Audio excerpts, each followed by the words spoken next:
How to restore deleted messages on WhatsApp using local backup. Hello everyone, this is Sabrina here to help you today. So without any further ado, let's get right into the video. So first, open your My Files on your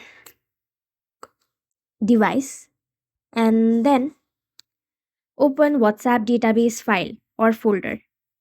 This is usually in your internal storage, or if you have made it in your SD card, it will be over there.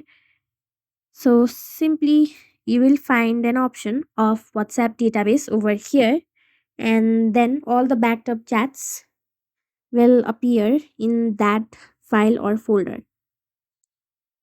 So if you have turned on your WhatsApp backup, you will find your deleted messages in that folder, but if you have not backed up, you will not get it.